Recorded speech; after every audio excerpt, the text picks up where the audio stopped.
I'm Taylor Barron. I'm Sabrina Scully. I'm Kaylin Budner. And I'm Chris Jones. Okay, for our project, what we did is we contacted WRMU with information about the concert, and luckily one of the performers works for WRMU, so that's who we use as our main contact, and we came up with a script for them, and they ended up putting it on air this whole past weekend before the concert. So we just have an audio clip of the commercial that they presented. So this is Sarah Popovich, and this is what they aired on. By the Alliance Symphony Orchestra will take place this Sunday at 3 p.m. in Brush Music Hall. Pieces such as Unfinished Symphony by Schubert and Quiet City by Aaron Copland will be performed. Tickets are available in the box office and also online on Mount Union's website and are free to students. Tickets are also available at the door. Okay, so we just, as you can see, included the main information. We tried to keep it short and sweet and get all the information out that was necessary. Alright, so what I do, I'm a music performance major, and basically what I do is just I perform music. And one thing that I do is with the ASO, and for my role to this project is very important because I provide all the content, because I know the background story to like all the music.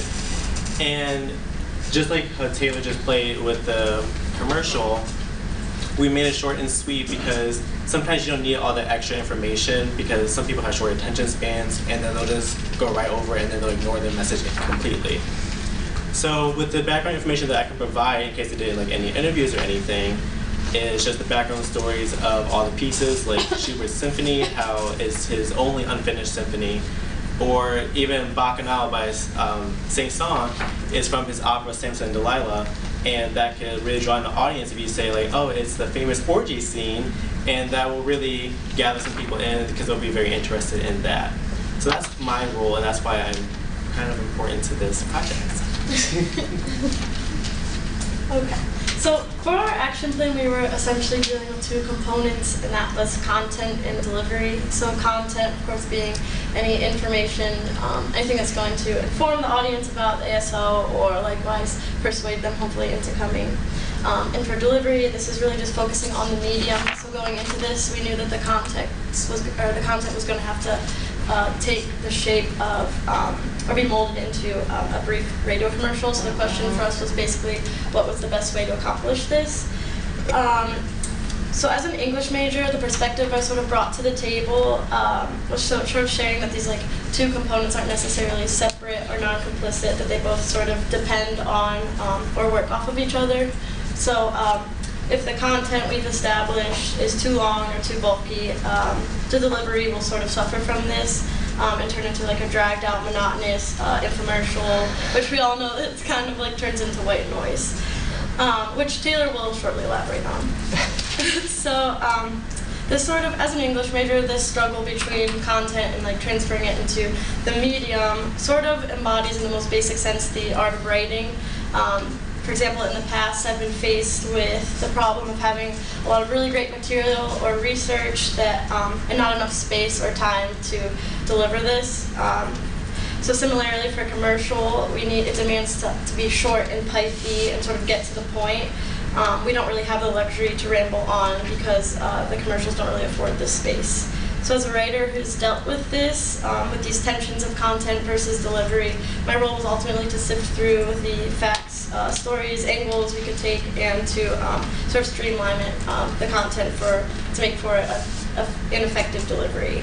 And I essentially just did this by checking things such as like fluidity, syntax, like streamlining superfluous phrases to help establish a more economical product.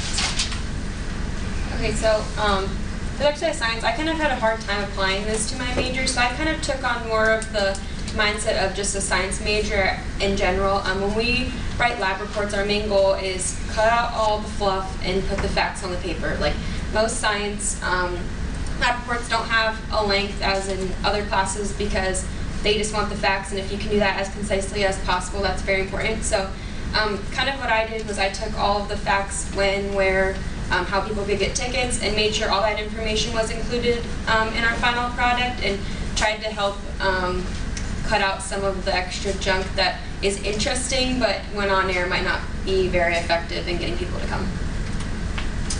I'm a public relations major, and I realized during this project that PR connects with arts advocacy in many different ways. PR is all about like connecting with your intended audience, and two of the main ways that like it connects with arts advocacy is through promotion and advertising and event planning. So like obviously with the concert, you need someone like to have all the details. You plan the event so that it actually happens and nothing goes wrong. And then promotions, you're not going to have an audience if you don't promote the concert. So this shows like in our project that I came up with, or we all came up with the idea of using the radio station. I thought it was the best way to promote the show you can do. Concisely, you have a little advertisement, it plays on repeat, and people listen to the radio. So obviously you're going to have that type of audience, and then if you have a short enough and like concise advertisements, they're going to listen to it. And we had, like they said, we had WRMU play it Friday through Sunday to promote the ASO concert. All right, and because of this, and all four of our majors combined, we think that we had a huge success with ASO. Me being a performer of ASO for 3 years, I've never seen ASO so full that we had standing room only at the end. So I think we can speak on behalf of the orchestra. Just thank you so much, everyone, for advocating for this wonderful concert.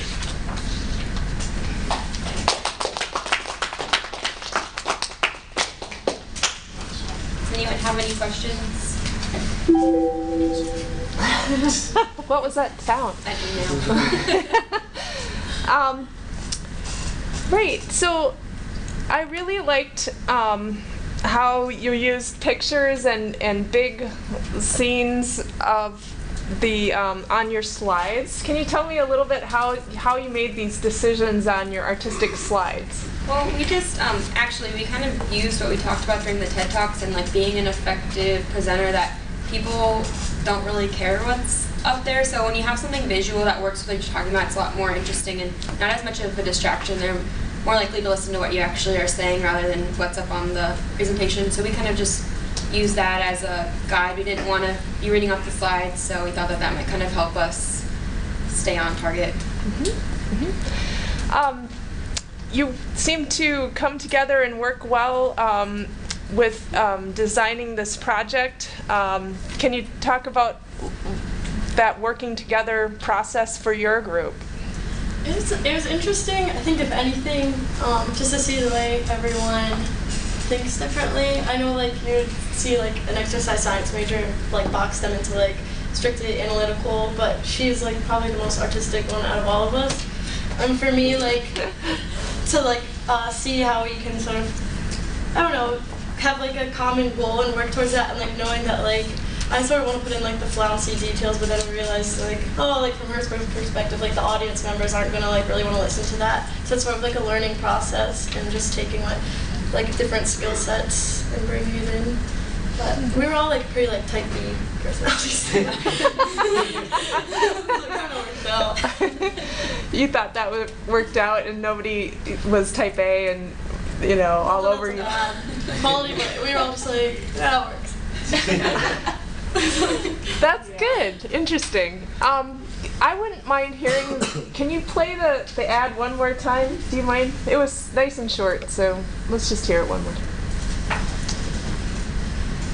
Random Acts of Beauty, performed by the Alliance Symphony Orchestra, will take place this Sunday at 3 p.m. in Brush Music Hall. Pieces such as Unfinished Symphony by Schubert and Quiet City by Aaron Copland will be performed. Tickets are available in the box office and also online on Mount Union's website and are free to students. Tickets are also available at the door. Under 20 seconds.